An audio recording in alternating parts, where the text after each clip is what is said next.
রাজনৈতিক মদদে প্রচুর শ্রমিক সংগঠন তৈরি হয়। এই শ্রমিক সংগঠনগুলো যেটা করে, প্রত্যেকটা রাজনৈতিক দলের পারপাস সার্ভ করতে গিয়ে প্রত্যেক জায়গাতে কৃত্রিম শ্রমিক সংগঠন তৈরি করে।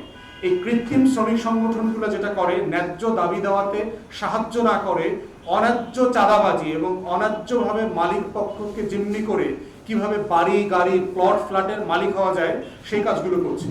এইগুলো বন্ধ হওয়া দরকার। অতএব শ্রম মন্ত্রণালয় এবং শ্রম অধিদপ্তরকে আমরা বলছি, কারা কারা কোন কোন শ্রমিক সংগঠন ন্যায্যতার ভিত্তিতে আইএলওর কনভেনশন মেনে বাংলাদেশের শ্রম আইন মেনে ট্রেড ইউনিয়ন করছে, সেগুলো থেকে যারা যারা ব্যবসা করছে শ্রমিক সংগঠনের নামে সেটাকে আলাদা করেন। যত বড় শ্রমিক সংগঠনই হোক, যত বড় রাজনৈতিক পৃষ্ঠপোষকতা হোক, তাদের নিবন্ধন বাতিল করেন। তারা হচ্ছে বাংলাদেশের শ্রমিকদের শত্রু। তারা শ্রমিক সংগঠন করবার মাধ্যমে চাঁদাবাজি করে, শ্রমিকদের ন্যায্যতা অধিকার নিয়ে তাদের কোনো মাথা ব্যথা নাই। তো এই বাস্তবতাগুলো আপনাদেরকে আমরা তুলে ধরছি। আমরা মনে করছি যে ইতিমধ্যে সেনা ডিপ্লয় করা হয়েছে গত কয়েক সপ্তাহ আগে। আমরা এই সেনা প্রধানের সাথে ব্যবসায়ী সংগঠনের নেতারা গিয়ে দেখা করেছেন এবং সেনা প্রধানের আশ্বাসের প্রেক্ষিতে আমরা দেখেছি নবম পদাতিক যেটা আছে ঢাকা ক্যান্টনমেন্ট এবং সাভার ময়মনসিংহ ক্যান্টনমেন্টের কিছু অংশ মিলে কিছু ক্লাস্টার করে দেওয়া হয়েছে।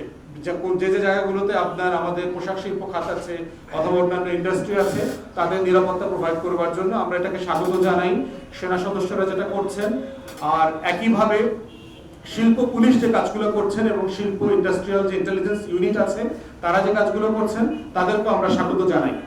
এর পাশাপাশি আরেকটা বিষয় আমরা অন্তর্বর্তীকালীন সরকারকে বলতে চাই, সেটা হচ্ছে আপনারা জানেন, আমরাও জানি যে প্রফেসর ইউনূস আন্তর্জাতিকভাবে অত্যন্ত কানেক্টেড একজন মানুষ। পৃথিবীর বিভিন্ন পরাশক্তি, আমেরিকা থেকে শুরু করে ইউরোপিয়ান ইউনিয়নের সরকারগুলোর সাথে, অন্যান্য পাওয়ারফুল লোকদের সাথে তার খুব ভালো যোগাযোগ আছে। বাংলাদেশে গণতন্ত্র না থাকবার কারণে এবং ট্রেড ইউনিয়ন না থাকা, শ্রমিক নেতাদেরকে খুন হত্যার প্রতিবাদে আপনারা জানেন যে আমেরিকা গত কয়েক বছর আগে যে জিএসপি সুবিধা আমাদের ছিল, এই জিএসপি সুবিধাটা বাতিল করে দিয়েছে। মানে আমেরিকার মার্কেটে বাংলাদেশের পোশাক শুল্ক কর মুক্তভাবে ঢুকতে পারবে।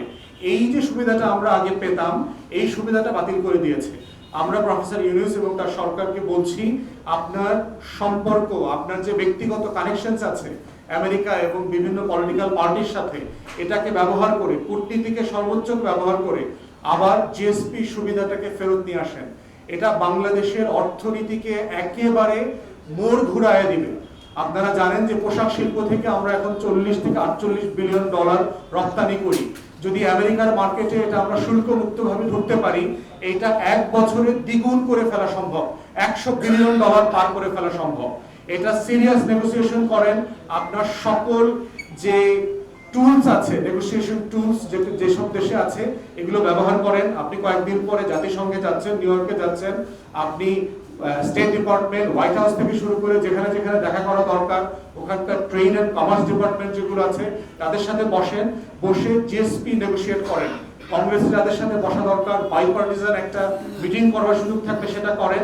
এইটা যেগুলো মূল্যে আমরা ফেরত চাই এবং এটা ফেরতের মধ্য দিয়ে যেটা হবে, আমাদের এমপ্লয়মেন্ট বাড়বে। যদি রপ্তানিটা ডাবল হয়ে যায়, চিন্তা করেন, আমাদের 50 লক্ষ শ্রমিকের জায়গায় 1 কোটি শ্রমিকের চাকরি হবে এবং 1 কোটি শ্রমিক মানে 1 কোটি পরিবার বাংলাদেশের। 1 কোটি পরিবার মানে 6 কোটি মানুষ।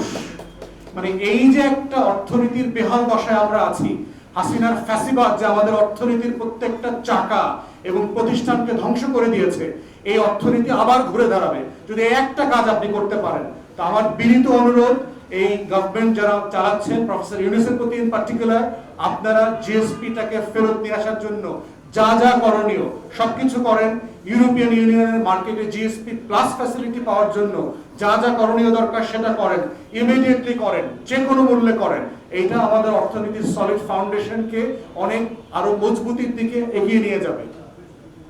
আর একটা বিষয় যেটা আমি বলে আমার কথা শেষ করব, সেটা হচ্ছে আমাদের এই সহিংসতা এবং বিশৃঙ্খলা যেগুলো হচ্ছে, এগুলোকে অ্যাড্রেস করবার জন্য একটা পার্মানেন্ট কমিশন করে দেন। বিজিএমইএ অনেক সময় অভিযোগ করেছে, তারা কাদের সাথে কথা বলবে, কাদের সাথে যোগাযোগ করবে, কারা আইন শৃঙ্খলা সাপোর্টটা দেবে, সেটা তারা অনেক সময় জানে না, যোগাযোগ করে রেসপন্স পায় না। শ্রম মন্ত্রণালয়, শ্রম অধিদপ্তর, শ্রমিক নেতা যারা আছেন, ট্রেড ইউনিয়ন থেকে শুরু করে এবং ব্যবসায়ী যারা উদ্যোক্তা আছেন, তাদেরকে দিয়ে একটা জয়েন্ট ভেঞ্চার কমিটি করে দেন, হাই পাওয়ার, যারা শুধুমাত্র চিফ অ্যাডভাইজার এবং রেলেভেন্ট যে অ্যাডভাইজার আছে শ্রম মন্ত্রণালয়ে তার সাথে তারা অ্যাকাউন্টেবল থাকবে, তার সাথে তারা যোগাযোগ করবে। রেড টেপ ব্যুরোক্রেসি যেটা আছে, লাল ফিতার দৌরত্ব মাঝখান থেকে পুরোটা কেটে দেন। সো যে কোনো সংকট সমস্যা যেন একটা ইমার্জেন্সি বেসিসে আমরা একটা সমাধান করতে পারি, এই যে সংকটগুলো আছে এগুলো মোকাবেলা করতে পারি। যেখানে যেখানে বিশৃঙ্খলা হচ্ছে তাদেরকে আইনের আওতায় এনে বিচার করা দরকার, ক্ষতিগ্রস্ত পরিবারগুলোকে ক্ষতিপূরণ দেওয়া দরকার, পুনর্বাসনের ব্যবস্থা করা দরকার। আমাদের এই শিল্পটাকে বাঁচিয়ে রাখা আমাদের অর্থনীতির জন্য খুবই জরুরি এবং যে কোনো মূল্যে এটা আমাদেরকে করতেই হবে। এই বলে আমার কথা ব্রিফিং আমরা এখানে শেষ করছি। আপনাদের যাদের প্রশ্ন আছে দয়া করে আপনারা প্রশ্ন করতে পারবেন। সেটা হচ্ছে এলডিসি ভুক্ত যেসব দেশ সেসব